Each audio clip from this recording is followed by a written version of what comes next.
വയനാട്ടിലെ കിറ്റ് വിവാദത്തിൽ പങ്കില്ലെന്ന പ്രതികരണവുമായി BJP.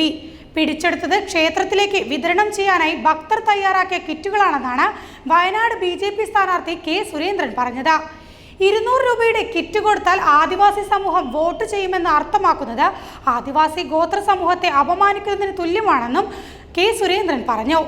ആദിവാസി സമൂഹത്തിന്റെ അസ്തിത്വത്തെ ചോദ്യം ചെയ്തതിന് LDFും UDFും മാപ്പ് പറയണമെന്നും അദ്ദേഹം കൂട്ടിച്ചേർത്തു. വയനാട്ടിൽ വോട്ടർമാർക്ക് വിതരണം ചെയ്യാൻ വ്യാപകമായി കിറ്റുകൾ എത്തിച്ച സംഭവത്തിൽ BJPയെ കുറ്റപ്പെടുത്തി ഇടത് വലത് മുന്നണികൾ രംഗത്ത് വരുന്നതിന് പിന്നാലെയാണ് K. സുരേന്ദ്രന്റെ ഈ പ്രതികരണം. വയനാട്ടിലെ സുൽത്താൻ ബത്തേരിയിൽ രഹസ്യവിവരത്തിന്റെ അടിസ്ഥാനത്തിൽ ഇന്നലെ വൈകിട്ട് പോലീസ് നടത്തിയ പരിശോധനയിലാണ് 1500ഓളം ഭക്ഷ്യക്കിറ്റുകൾ കസ്റ്റഡിയിലെടുത്തിരുന്നത്. വെറ്റിലയും മുറുക്കും പുകയിലയും അടക്കം ഉൾപ്പെട്ട കിറ്റാണ് പിടിച്ചെടുത്തതെന്നാണ് ആരോപണം. സംഭവത്തിൽ അന്വേഷണം പുരോഗമിക്കുകയാണ്. മാനന്തവാടി കെല്ലൂരിലും കിറ്റുകൾ വിതരണത്തിന് എത്തിച്ചെന്ന ആരോപണമുണ്ട്. പിന്നാലെ 5-ാം മൈലിലെ സൂപ്പർ മാർക്കറ്റിന് മുന്നിൽ UDF പ്രവർത്തകർ പ്രതിഷേധവുമായി എത്തി.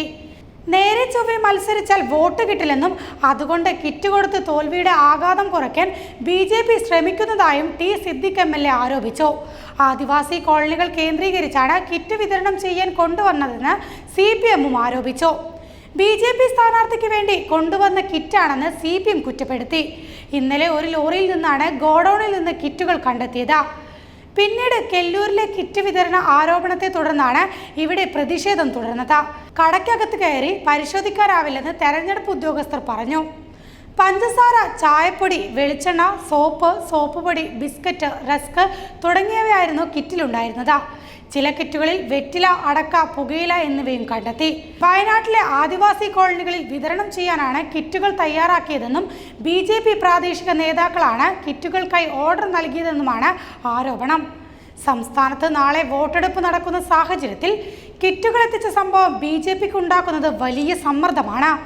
പ്രധാനമന്ത്രിയുടെ ന്യൂനപക്ഷത്തിനെതിരെയുള്ള വിദ്വേഷ പരാമർശവും കേരളത്തിൽ NDA സഖ്യത്തിന് വലിയ തിരിച്ചടിയാവുമെന്നത് ഉറപ്പാണ്. സംസ്ഥാനത്തെ 20 മണ്ഡലങ്ങളിലെ 194 സ്ഥാനാർത്ഥികളാണ് നാളെ മത്സര രംഗത്തുള്ളത്. 25,231 ബൂത്തുകളിലായി വോട്ട് രേഖപ്പെടുത്താൻ 2.77 കോടി വോട്ടർമാരാണുള്ളത്. നാളെ രാവിലെ 7 മണി മുതൽ വൈകിട്ട് 6 വരെയാണ് വോട്ടെടുപ്പ്.